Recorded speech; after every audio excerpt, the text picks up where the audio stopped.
因为现在还是一个入不敷出的状态，月光族。就是现在就业环境也不是那么好，然后老板嘛又爱画大饼，就有没有去找工作啊之类的？没有啊，在家躺着呀。10万，我觉得可能需要个2到3年要最起码我感觉。如果先生你好，你好，你好。想问一下，您工作了吗？没有啊。没。之前工作过。之前工作过，现在是正好在 gap 吗？就是断档的一个时期吗？对啊。哦，您之前是做什么工作的？之前教网球的。网球教练。对对对。哦，想问一下，您毕业之后的第一份工作的起薪是多少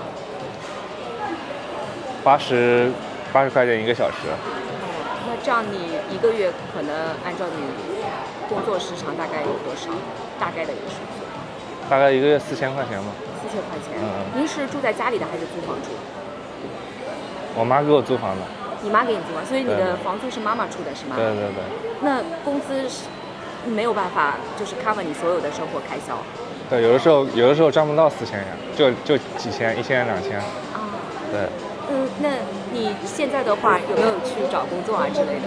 没有啊，在家躺着呀。在家躺着是吧？对啊对啊。就是啃老呗。对啊。父母对这方面有什么说法吗？我是找兼职呀，就各种兼职做。各种兼职是吧？对对对。哦，您觉得现在当下的年轻人是不是压力挺大的？没有压力。没有。在家躺着就行了，没有任何压力。是不是父母对你还挺好的？对啊。哦，那你的朋友他们都是在做什么工作？你有了解过吗？朋友是公务员、会计。公务员、会计之类的。对对对。父母对你有要求吗？也要去考公啊、考编？没有任何要求。对对对。那你很幸福啊。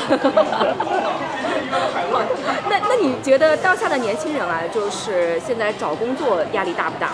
就想要去找到一份比较好的工作。不大，想找就能找到。就想找的话，还是可以找到的。对对对。美女你好。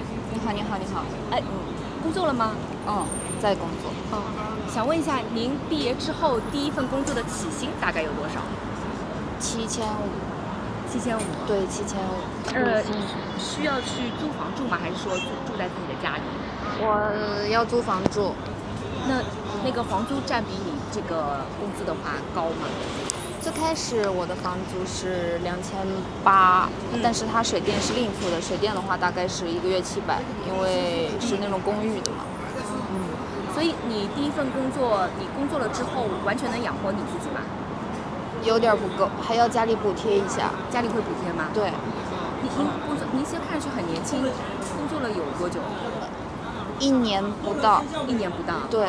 那就是也差不多去年才刚毕业，对吗？23年毕业的，然后出去玩了1年。出去玩了1年。那你现在工作的话，你的通勤时间长吗？1个小时。这如果说攒10万块钱，您感觉你要花多久才能攒到？这个可能有点困难，因为现在还是一个入不敷出的状态，月光族。你觉得现在的当下的年轻人压力是不是很大？有吗？这种感觉？我觉得压力的话，不光是对年轻人吧，就是每一个阶段都会有压力的存在。可能就是有压力，也会有其他排解的地方。就是工作的压力肯定是有的。先生你好。你好，你好。想问一下，您工作了吗？工作了。您毕业之后第一份工作的起薪大概有多少？我是证券从业人员，我第一份底薪只有6000。您当时是要租房子住的呢，还是说住在自己家里？住自己家里。住自己家里。那你就房租就没有这部分开销了？对的。那你其他的一些吃喝玩乐啊，自己能 cover 掉吗？有点困难。父母会补贴吗？即使只能说不会吧，正好用光吧，月光。正好吃光用光这样子。是的。你觉得当下的年轻人整个的压力大不大？都蛮大的吧，像有些人就是追求更高的工作跳槽了，还有去选择深造的，留洋深造的也有。那你觉得现在的年轻人机会多不多？你感觉就业的机会？我觉得机会还是很多的吧，因为时代在发展，什么 AI 像什么 DeepSeek 这些最近出来的东西，只要你有一定的学习能力，就能去追赶这个风口，你可以有很大的前景。就是都是一些比较新兴的行业，是不是？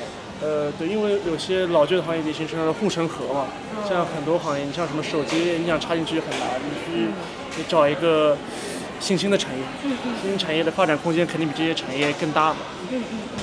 你作为一个年轻人啊，你现在在生活中，你会刻意的去攒钱吗？存钱吗？我刚刚上班1年，理论上对我来说很难做到。就可能使用公共交通能攒点钱，如果像打车什么就攒不了了。就是要特别节省的话，可能能攒一点，是吧？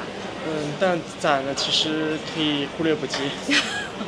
你觉得现在的年轻人，就是假设你要攒10万块钱，你觉得需要多久？攒10万，我觉得可能需要个2到3年要最起码我感觉。如果当然排除那些薪水很高的。那就是如果要攒钱的话，是不是生活的水平要下降很多？对，我觉得这是把双刃剑。你想过得好，可能就相当于你的攒的钱就会少嘛，对吧？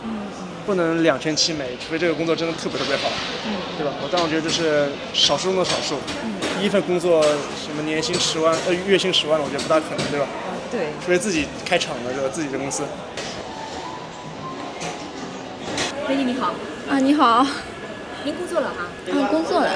想问一下，您毕业之后啊，第一份工作的起薪是多少？16K， 基本上在上海应该是不太够用的。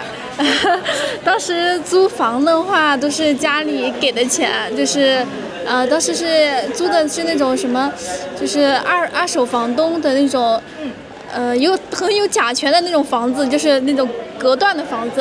有甲醛？对，但是第一次来上海不懂嘛，而且他还租的蛮贵的，然后押一付一嘛，还是早。没有，就租了半年就跑了呀。然后当时房租前3个月的房租都是家里给的。后续就是都是自己对的，对的。但在上海的话，就是要省嘛，就是因为你交通、吃饭，还有房租都还是蛮高的。您觉得当下的年轻人他压力大不大？还是蛮大的。本来就是现在就业环境也不是那么好，然后老板嘛又爱画大饼，老是画大饼给你们吃。对呀，又一直在 PUA 你说，哎呀，现在环境怎么样啊？你要珍惜好这份工作呀！你看别的老板怎么样呀？我怎么样，对你们怎么好呀？就是这样的。那你觉得就是说当下的那个就业环境啊，就是好的机会还多吗？留给年轻人好的机会？虽然说就业环境不好，但是机会还是蛮多的，就是看自己吧，也有可能会抓住一些机会，万一就是也是一个风口嘛，对吧？应该是有机会的。你们作为年轻人，就是应该存10万块钱的话，你大概需要多久？存10万呀？对。一个人吗？一个人就一个人。那估计蛮久的，还是蛮久的，因为一个人你首先你年轻人你要社交，还有你吃穿用都要花钱，还有住你都要花钱，你又不是本地人，你是外地的，房租是大头，然后你上班交通费，然后你工作午餐就是起码也30块左右嘛，早上。中午晚饭可以自己解决，就是在家里自己做。那如果你说存10万的话，应该是要蛮久的。所以就是开销其实还蛮大的。对的，开销蛮大的。就是要存钱的话，那就要刻意的去节省了。对的，要稍微省一点，你就不能大手大脚的去花，但是就是你也能存一点。